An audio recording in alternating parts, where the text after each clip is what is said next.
Anderson heaving one down the sideline, and he's got Cass Allen over the top. Big side, down the sideline. Touchdown. His signature move and his signature performance. Allen deep ball one more time. 58 yards this time. You're listening to the Bruin Bible. This is your host, Will Decker, bringing you UCLA football content all throughout the year for LA Football Network. What's up, Bruin Bible listeners? This is your host, Will Decker. Wanted to reach out and say thank you guys for all the listens, all the love. We see it on social media. We see it on YouTube. It has been sensational. And we want to encourage you guys, if you guys are enjoying the podcast and liking it, that you guys subscribe and like it, whether it's on YouTube on our UCLA LAFB channel or the Bruin Bible, to subscribe either through Spotify, Apple Podcasts, however you guys listen and react to it, because it's going to allow us to do much greater things in the future. We're creators. We want to be giving the best Bruins content to all of our UCLA listeners. And the only way we can do that is if we have a fan base that is locked in and helping us out. So we appreciate you guys. We love you guys. If you guys have been liking it, please help us out with a like and subscribe. Man, what is up, LA? UCLA off of a massive, massive victory this past weekend. A 28-16 victory over Coach Prime, who came into the Rose Bowl. A lot of fun. The first half was not so fun, but UCLA righted the ship. Madman, we're feeling great on this Monday evening, talking about what's going on here. Talk to me. Where our heads at after a big-time victory for UCLA over Colorado. Still a chance at the Pac-12 title. Still a chance for all of our goals at the end of the line to come true for Bruin fans.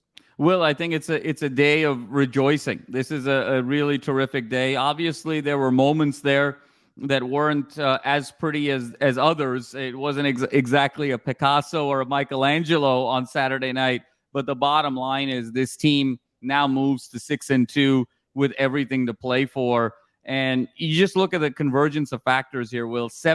Over 71,000 at the Rose Bowl. That was the highest attended game, not just for UCLA this year, but in the entire Pac-12 conference. So for all the conversation around attendance the last couple of years, and are people going to come out and make the trip out to Pasadena? Is there really deep passion at scale for the Bruins of UCLA? That answer has been a resounding yes. With such an iconic atmosphere. It was so great to have Chris Fowler and Kirk Herbstreit do the game, and Kirk Herbstreit talking about how much he loves UCLA growing up. And then when you factor in the beautiful uniforms that everyone has been sort of agreeing upon are just so gorgeous, both UCLA fans as well as, fans across town have even agreed that these are uniforms that UCLA should be wearing for all home games moving forward. And then when you look at what else happened, Will, this week in the Pac-12, Oregon State losing to Arizona, you see Utah getting a second loss. So the logjam is already beginning as we had predicted. All the Bruins need to continue to do is bring that hard hat, bring that elite defense, bring that game management offense, and those running backs take care of business, put one step in front of the other. And this is going to be a very historic season in this program's history. And everyone that is a Bruin faithful should be very proud about what happened Saturday night, but also very excited about what's to come, because this team is nasty and they're just built differently from previous UCLA teams. And that difference is going to show later in this season with that resilience. Yeah, I'm excited to get into it, man. The defense was outstanding. Ethan Garbers kind of really finding his footing in the second half. The steel-hardened, 1A, 1B, where do we want to go with that moving forward in the run game? So, Chip's post-game, I think, is going to be a fun thing to talk about. But before we get into all of that, we got to go with our sponsor, Underdog Fantasy, new sponsor of LAFB. Going to be a lot of fun, Madman. A lot of great things going on with Underdog Fantasy. You guys can do daily sports picks with them. It's been something that I've really looked into as it's legal within California to get my bets off and what I want to do. Underdog Fantasy, make sure you guys use promo code UCLA LAFB. It's going to be a lot of fun. Make sure you sign up with the link that's going to be linked into our podcast and our YouTube ads. They match you guys up to about $500 on the advertisement if you guys use our code UCLA LAFB. So make sure you check in with them on that. Madman. Let's start with the defense, man. And these are all per Ben Bolch's article. It was a special Saturday evening that UCLA put together defensively. 7 sacks, 10 tackles for a loss. 4 for 14, they held Colorado on third downs. You could feel it immediately. You know, Colorado had 2 very strong situations of punching in for 6 to start the game. The defense kept UCLA in this game in the first half. 4 turnovers for the UCLA offense was not pretty. But those first 2 trips to the red zone for Colorado, stifling them to field goals, I cannot underscore how important that was to UCLA moving forward, keeping the momentum with UCLA Bruins. Let's take a look at some of the stats, too. 4.27 yards per play. That is the lowest since 1988. 15 points per game. Right now, it's the best figure since 1980, and they are leading the nation in fewest yards per carry at 2.1. That is the lowest since 1985. That is all per Ben Bolch's article. Madman, I'm going to give you the floor here. This defense is something special. We haven't seen the likes of this defense likely in over 40 years. Talk to me about this D, because it is going and humming on all cylinders for UCLA fans. Will, I mean, it's the anchor of this team. I can't believe it sometimes when we have these conversations, Will. Sometimes I feel like I'm dreaming. I'm going to wake up in the middle of the night and realize this was all, I was in the Matrix. I was in Inception. This was all an alternate reality, because we are talking about a UCLA team, a Chip Kelly-led UCLA team, and all we can do is just gush over this defense. Look at where this team was, Will, a couple of years ago. We have gone from a triple-digit ranked defense consistently, where the goals coming into this season were, if they can only just be top 65, top 60, top 70. When you couple it with that offense, magic can possibly happen. And here we are talking about a team that is a perennial top 10 defense. When it's all said and done, could be in a year where you still have Alabama and you still have Georgia and you still have Ohio State and you still have Michigan, a year where they could be the best defense in America. It's incredible to think about. But yet again, they absolutely dominated this game. 7 sacks as a team. The Murphy twins, Latu, 10 tackles for loss. They absolutely suffocated Shedeur Sanders. I give Shedeur Sanders a lot of credit, Will, for just surviving that game. I mean, the fact that he was able to just finish that game was absolutely remarkable. Every time he dropped back, the pocket just absolutely collapsed on him within 1.2 to 1.5 seconds. It was really remarkable to see. And you said it best, Will, in terms of those first 2 drives, to keep it a 1-score game. It was 6-0. You knew this offense was eventually going to find itself and just get out of its own way. But it's very different, especially when you are a run-first team, when you have a quarterback that is really in more game management mode. When you're only down 1 possession, you still can do everything you want from a playbook standpoint, and the nerves and the calm is all there. If that would have been a 10-0 game or possibly a 14-0 game, then you could have possibly seen Garbers press a little bit more, or the running backs try and do too much and open themselves up to some negative plays or even more turnovers moving forward. So this defense, Will, they just moved the line of scrimmage. It just doesn't seem to matter. And that's what is so incredible about this unit. You start a drive on their own red zone. You start a drive anywhere on the field. It doesn't matter if the offense has punted 6 times in a row or they haven't scored 9 times in a row. Just nothing makes this group flinch. They just go out there, play after play, and they treat every moment as an independent event and come out with the aggression and come out with the tenacity. Can't say enough about it, Will. You said it best with the statistics and what the historical reference is. This is the best defense in the Pac-12. And I don't think there's a single team, whether you're talking about Oregon or Washington or USC or any other perennial offensive power in this conference, wants to see this group and have to play with them and have to match up with them. UCLA, with that defense, is putting themselves in a position to win every game from here on out. And if they do that, you're talking about a massive bowl appearance. You're talking about some serious hardware coming to this group, and it's all thanks to this defense. And D'Anton Lynn, Will, I think, is the front runner for National Assistant Coach of the Year. I mean, I just don't see a world where D'Anton Lynn is not at least a finalist, and I don't see a world where he doesn't win. What he has been able to do with this unit is absolutely spectacular. They disguise their scheme so well. They disguise pressure so well, and they're able to attack the ball in a number of different ways. This is an NFL-style scheme that is just imposing its will and just ferocity in a college game. Yeah, it's been so impressive. And we've talked about Shadur Sanders and his numbers coming into this game. Second in the nation in passing yards per game coming into that game, and third in the nation in touchdown passes. He finished about 130 less passing yards than he normally does. He was hit 17 times. He was knocked down 13 times. Dion actually came out to the press and said we had to inject him, just to get him back out there on the field. Absolutely. With some stuff because he was getting hit so hard out on the field. And D'Anton Lynn has been sensational. I have been such a fan of what he's brought to the table for UCLA, kind of that NFL style, scheme, the younger kind of coach approach that he brings out there on the football field. But I also want to say Ken Norton Jr. is a huge part of this too, man. Ken No question. Jr., that front seven, how the linebackers are moving, how they're kind of blitzing. He's been an NFL defensive coordinator. He's been a defensive coordinator at USC, some of those strong defenses there. I kind of want to ask you, in your opinion, this is D'Anton Lynn's first time as a defensive coordinator. I know it helps him having a veteran, a guy of established creed and presence as Ken Norton Jr. does.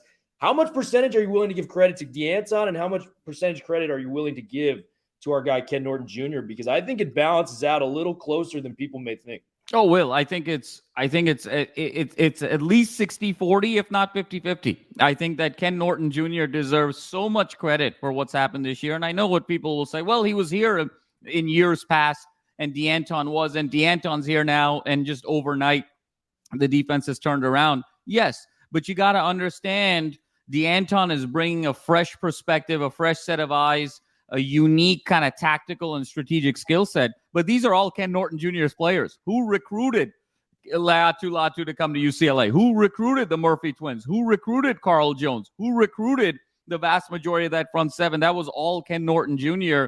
And I think that they connect with one another in a very unique way here, Will. I think they're both very high energy guys. They're very high integrity guys. And they're guys that just have a passion for the game, and they want to win, and they want to keep proving themselves. And they're both the sons of very decorated individuals in sports. I mean, Anthony Lynn will continue to be a very successful coach. Opportunities continuing for him in the NFL. And then Ken Norton Jr., everyone forgets, he's got the 3 Super Bowl rings. He's got, the lineage with the Seahawks. He's got the lineage with those great USC teams. His dad was heavyweight champion of the world. His dad beat Muhammad Ali in a fight. I mean, there may not be a greater achievement in the history of sports, Will, than to be able to beat Muhammad Ali in a fight. And Ken Norton Jr.'s dad has been able to do that. So they understand each other on a very deep level. And I think Ken Norton Jr.'s gift has also been in identifying talent, but also being able to use all of the different skill sets at the disposal. When you think about Latu being this supreme pass rusher, and then also improving year over year from being more of a straight line rusher last year to having more horizontal agility. Then you think about a Darius Muasau, your prototypical rangy linebacker. Will, you made such a terrific comparison to him and Manti Te'o. That just keeps ringing more and more true every week. But your prototypical rangy linebacker that's going to get 15 tackles in a big game and be sideline to sideline. Then you look at an Oladipo, who's just this physical freak who can almost even drop back in coverage. He can rush the quarterback. He can go attack a running back. He can cover a tight end. And the fact that Ken Norton Jr. is able to put each of these guys in the right position to succeed, even though they have such varying different skill sets, is a testament not only to how he identifies talent, how he's able to sell that talent and bring them to UCLA, but then how he is able to place those guys on the field in the best possible position to succeed. So obviously D'Anton Lynn is the darling of UCLA right now, but this is not possible without Ken Norton Jr. And we are so grateful to have him, not just as a linebacker coach, but really as the face of UCLA recruiting moving forward. Yeah, and all credit to D'Anton Lynn. I think what he's doing is special, but it just doesn't feel right to not include Ken Norton Jr. No question. Conversations. And the stat for me that really stood out for UCLA, they have the 16th lowest conversion rates on third downs in the country right now at 31%. That is the money down, man. That is how you get the offense off the field. You get the punting unit on. That is where it's at for UCLA, and they're delivering on those big downs defensively. So I love what I'm seeing from them. Let's move to the offensive side of the football, man. Ethan Garbers, rough start. I think we can all admit that. 4 turnovers in the first half. To his credit, it was only 1 interception from him specifically. Schlee had the other pick. Carson Steele, those 2 crucial fumbles at the end of the first half for UCLA. But boy, did he turn it up in the second half. And where you kind of saw him take the car keys of the offense was the first drive of that second half. 2 plays, 75 yards, a big completion over the middle to Logan Loya for that 49 yards. And then he went to Matavao for a 26-yard touchdown right after that. Talk to me about Garbers. It's hard to kind of dig yourself out of those holes sometimes when you're struggling. The first 4 or 5 drives really did not go his way, but he finished with 269 yards, 2 touchdowns, 20 of 27 through the air. That is exactly the kind of stat lines we need from these quarterbacks moving forward for UCLA as a game manager, not somebody that's going to run the offense, entirely through him, but a guy that can make plays when his number's called, and that's what Garbers did. Absolutely, Will. And I think that it was a tale of two halves for Garbers. You talk about the early interception and obviously holding Colorado to the field goal. But think about how UCLA ended the first half. I mean, it was fumble, interception, missed field goal, fumble. I mean, those were the last 4 drives at the end of the first half. You sort of walked in up 7-6, knowing that Colorado really hadn't done anything offensively outside of those first 2 drives, outside of an early play and then obviously the turnover. But UCLA really had an opportunity to stretch the lead, extend the lead. And they were getting some vibes, Will, a little bit about that Arizona game last year. If you recall, DTR fumbled at the end of the first half, and that kind of changed the dynamics of how you felt about that game after halftime. And there was kind of a similar eerie feeling at halftime of this particular game of, did UCLA kind of let an opportunity slip away from really getting separation from Colorado? And Garbers came right back. I just love that he was able to reset, Will. And I think we've talked so much about how is he going to respond to adversity. We saw it in that Coastal Carolina game. His confidence really dipped after the interception. We've talked about it at length. He had an opportunity to go back into the locker room, reset, come back out. And what I love about Garbers is he didn't try to be anybody he wasn't in the second half. Oftentimes, when you've got a quarterback who's maybe stressed, who's overwhelmed, who's feeling the pressure, they're going to go and step beyond themselves, and that's going to create more negative plays and more turnovers. Garbers just went back to the basics. He is a great quarterback when it comes to sort of reading those seam routes up the middle and finding his security blanket in Logan Loya, and he did exactly that. He found his favorite target on the first throw. Loya did an outstanding job. That was a terrific kind of subtle wheel route off of that stack. Chip called an absolutely phenomenal play, and then it was quick tempo, and you found Matavao up the middle down that seam route. It was a very simple throw, and that made it 14-6. This offense could then exhale, and then it was off to the races they go. And I think, Will, what I really like is he's got such an identity. I mean, he was 20 for 28 against Stanford for 8.6 yards per attempt. He's 20 for 27 against Colorado at just under 10 yards per attempt. This is a guy that is going to be looking for the short to intermediate passes, and he's looking for his big receivers. Logan Loya obviously had a phenomenal game with 7 catches, 111 yards, and that absolutely incredible one-handed catch where he toe-tapped the wrong foot, was able to hold it in his right hand. But then, Will, the next 6 receivers, leading receivers on this team were all tight ends or running backs. If you consider Kyle Ford a tight end, the next 6 leading receivers after Loya were tight ends or backs. So Garbers has very clearly established what he wants to do, and that is he's looking for those checkdowns, he's looking for those intermediate routes, and he's looking for his slot receiver in Loya, and he is surveying the field, wanting to get the ball out quickly and needing to sort of protect the ball. And so I think this is now the identity of this team, a top-notch defense, a game-managing quarterback, and obviously kind of that run-first emphasis, and allow Garbers to play off of that. So much criticism, Will, earlier in this year with Chip about the run-throw distribution, if you recall, and we had a conversation about it. This was absolutely phenomenal. 45 runs, Will, to 28 throws. So this was exactly the breakdown that you want if you're UCLA. This is the recipe for success. And again, much like Washington State, it was the turnovers that kept Washington State in that game longer than needed to be. That was the case with Colorado. But ultimately, the moment UCLA cleaned it up, they were able to create separation.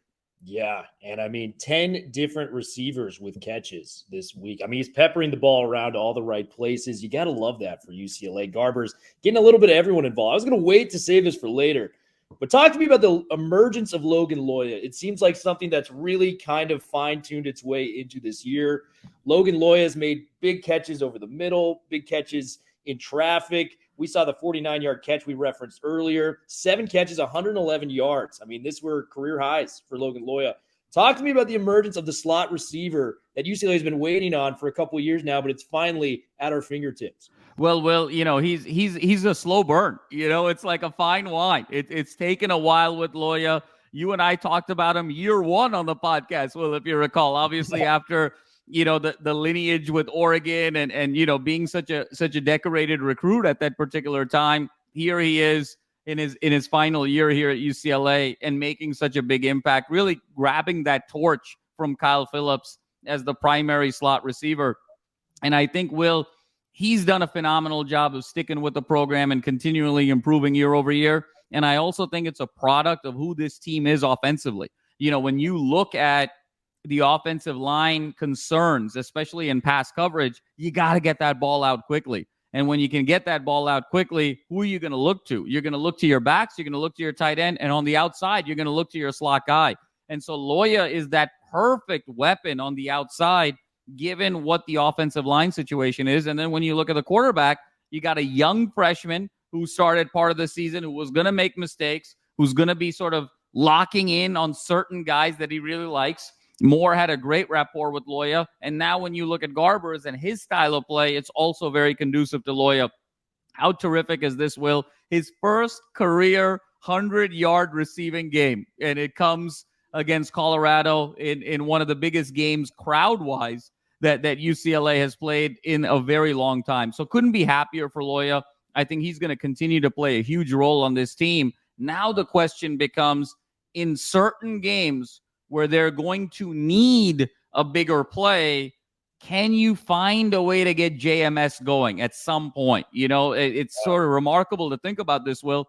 He had 1 catch for no yards. It was really the first reception of the game early in that game. Is JMS kind of caught it out of the flat. It was a bit of a bubble screen, and then nothing else after that. So the fact that they got no yards from JMS makes that Loya performance even greater. And just that one-handed catch, Will, off of the wrong toe tap. I mean, that was one of the great catches in UCLA football history. I don't think that's hyperbole to say in any way, shape, or form. And he will continue to be that primary weapon on the outside, given what UCLA wants to do offensively. And I just love, Will, the identity of this team. They just know exactly who they are. They know exactly what they need to do.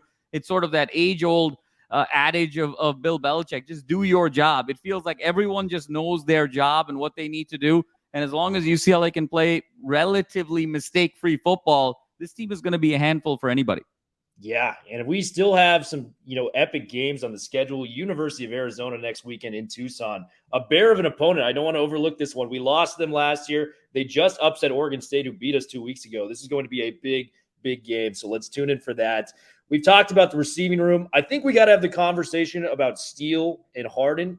Steele was running the ball very effectively. 11 carries, 75 yards. It's a 6.8-yard average. That's very, very solid. But, man, those 2 fumbles lost while we were just holding on to that 1-point advantage in the first half. We were deep into the territory of Colorado. One was on the 6-yard line of Colorado. One was, right on the cusp of field goal range. Those are big, big fumbles. Chip didn't sound too panicked about it in the post-game presser. He loves Carson. He thought they were big hits on him. Is this something to be concerned about in terms of moving forward? Because TJ Harden had more carries, 78 yards and a touchdown, but just every time this guy touches the ball, it feels like a big play is about to happen. We saw that with that 1 catch, 25-yard where he hurdled the guy, made moves in the open field. He had the touchdown run in the second half. TJ Harden has been my guy this year. Carson Steele has kind of crept into that role. But what do you see for the running back room moving forward for the Bruins? Well, I think it was a little bit of an anomaly with Steele. I think we sort of forget to realize that look at this guy's workload the previous 3 games. And, it was 20 plus carries the last 3 games. He was well on his way to another 20 carry game if he didn't fumble. And it's not like he's running these jet sweeps, Will, or it's not like he's sort of bouncing it to the outside and waiting to run out of bounds. I mean, this is inside running. I mean, it was over the last 3 games, even prior to the Colorado game, you're talking about 80 plus carries of inside running the ball, where the first guy, you're just sort of running over 2-3 other guys pile on. even though he's built like Superman, there's no question about it. You are human at the end of the day, and there's only so much pounding you can take. I think if anything, this is a great lesson for Chip moving forward to say, listen, I know he's my workhorse, but I got to be able to find some spots earlier in games where I can give Harden and others a run or two just to make sure that he also stays fresh and stays ready to go going into that second half. So I'm not as concerned about it, Will. Those were some pretty big hits. One was a little bit random. He wasn't kind of quite expecting it. The other one was a bigger hit.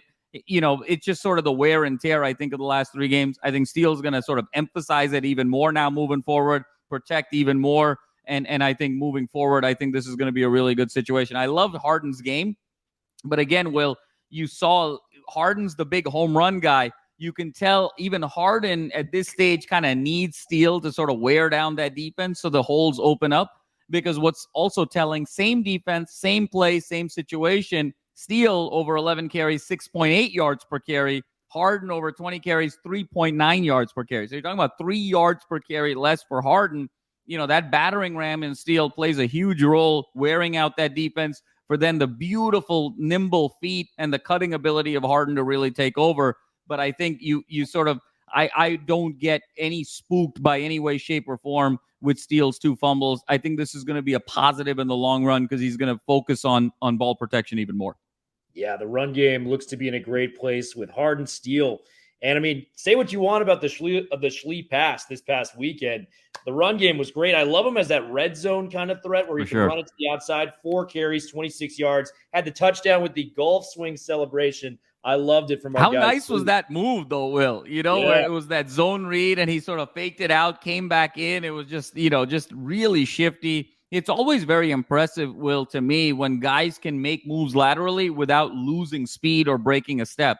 And it just felt like that was so fluid where he was able to go outside in without losing a step in any way, shape, or form. Schlee's a phenomenal athlete, definitely the best runner out of the 3. And again, I think we're really solidified in a place here where Garbers is the quarterback of this team moving forward, and Schlee is going to have his packages. And occasionally you want him to throw the ball, but I think we're at the point where I'd love to see Schlee just do like a jump pass like Tebow. I don't want him making any reads at this point, because he's kind of a one-read guy as it is right now. So I think having him as the package in the red zone, short yardage, I think his athleticism will really shine. Yeah, man. And don't sleep on Garbers with the wheels, too. 9 carries, 37 yards. He's been very deceptive against Stanford and both Colorado in these last 2 games. 37 yards on the ground for Garbers. Last question I got for you before we're going to go into our next podcast this next week. Against University of Arizona, going to be a big redemption game for UCLA. Talk to me about the post game from Chip. He got teary-eyed. We've seen a different emotional side to him this year. Got teary-eyed at Media Day talking about the late, great Bill McGovern. Got teary-eyed talking about Terry Donahue, whose statue was unveiled this week. And I think it was very endearing for a lot of Bruins fans to hear him. He's very, can be standoffish with the media, not media savvy, media friendly, if you will.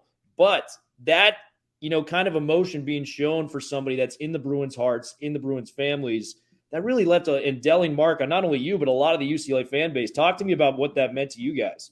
Will, it meant so much because it just showed the depth that Chip Kelly has and the values and the integrity and the human being that he is. I think so much in the world today is around social media. It's around sound bites. It's around on-demand entertainment. It's around instant gratification. And so when we see an individual and he's not the loudest and he's not the most charismatic and he's not the best dressed and he doesn't look like he's coming out of a Hollywood movie, we automatically make a lot of assumptions that could possibly be negative about him and sort of write him off. I think there's so much depth to Chip Kelly. He's more stoic, obviously, than many fans would like, given kind of the role that he's in. But it just shows how much he loves UCLA. And when he talks about things like books and ball, and when he talks about friendship that he had with the late, great Bill McGovern, and then when he talked about Terry Donahue being the ultimate gutty little Bruin and understanding the history of UCLA and what Terry Donahue meant and the unveiling of the statue and what his former players said and the fact that he choked up so much, it just showed how much he understood not what it just means to be a head coach on the field, but what it means in terms of shaping the lives of young men into great leaders, into great individuals in their community, into great fathers, into great husbands, and so on and so forth. And so it just we've seen some dimensions to Chip this year where I'm just so proud that he's the head football coach of this team. And the fact of the matter is, UCLA, since the Donahue era, has not yet found that secret sauce of how do you put season after season together? How do you become a perennial top 20 team? Not just a team that finished in the top 20 one year and then you fall back to 4, 5, 6 wins the next year, the next couple of years, and then you come back up. But how do you create sustainability long term? Chip Kelly is that guy. He has found the sauce of how to be sustainable through the transfer portal, through emphasizing books and ball and recruiting, through finding the young coordinators that can complement his skill set.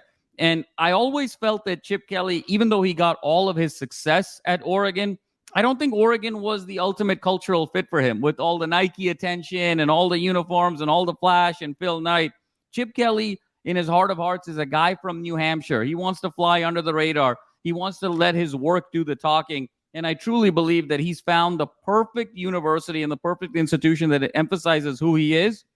And as Bruin Nation, we have to support him. We have to honor him. I want Chip Kelly to be the coach of this team for the next 10 years. And I challenge any of our viewers, any individual that's watching this show, listening, to tell me a better coach. People often talk about his first couple of years. The cupboard was so bare with this team talent-wise the first couple of years. He had to rebuild everything from scratch. This guy's 23-10 in his last 33 games. And we are setting up, Will, for a third consecutive 8+ win season, which, oh, by the way, is pretty rarefied air in UCLA football. And once we get there, I'll share just exactly how rarefied air that is. Chip Kelly's the right guy for this job as a head coach, as a leader of men, as a teacher, and as a representative of this university. And as someone who is a very proud double Bruin, I couldn't be more proud that he's the head football coach. And in this world of nil and transfer portal and instant gratification and not really having loyalty to any school and having so much transactionalization of players and coaches, think of another school. You think across town, Lincoln Riley would get teary-eyed over John McKay or Pete Carroll? Or you think Dan Lanning would get teary-eyed over Chip? Or do you think, DeBoer would get teary-eyed over the great Washington coaches of the past? No way. They're here for the moment. They're here to be them for themselves.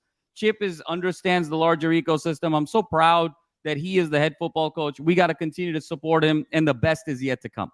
Best is yet to come, Bruin fans. What a victory. What a post-game speech from Chip. He's got us moving in the right direction. I mean, look at this defense. I know it took him a while to get that right and manage that umbrella, but boy, it's looking as good as it's ever looked for the blue and gold. Madman, great to see you as always. We'll have another preview this week coming from Arizona. Guys, thank you for listening. Hope you guys are having a great start to your week, and we'll see you on the ESPN radio show coming this week.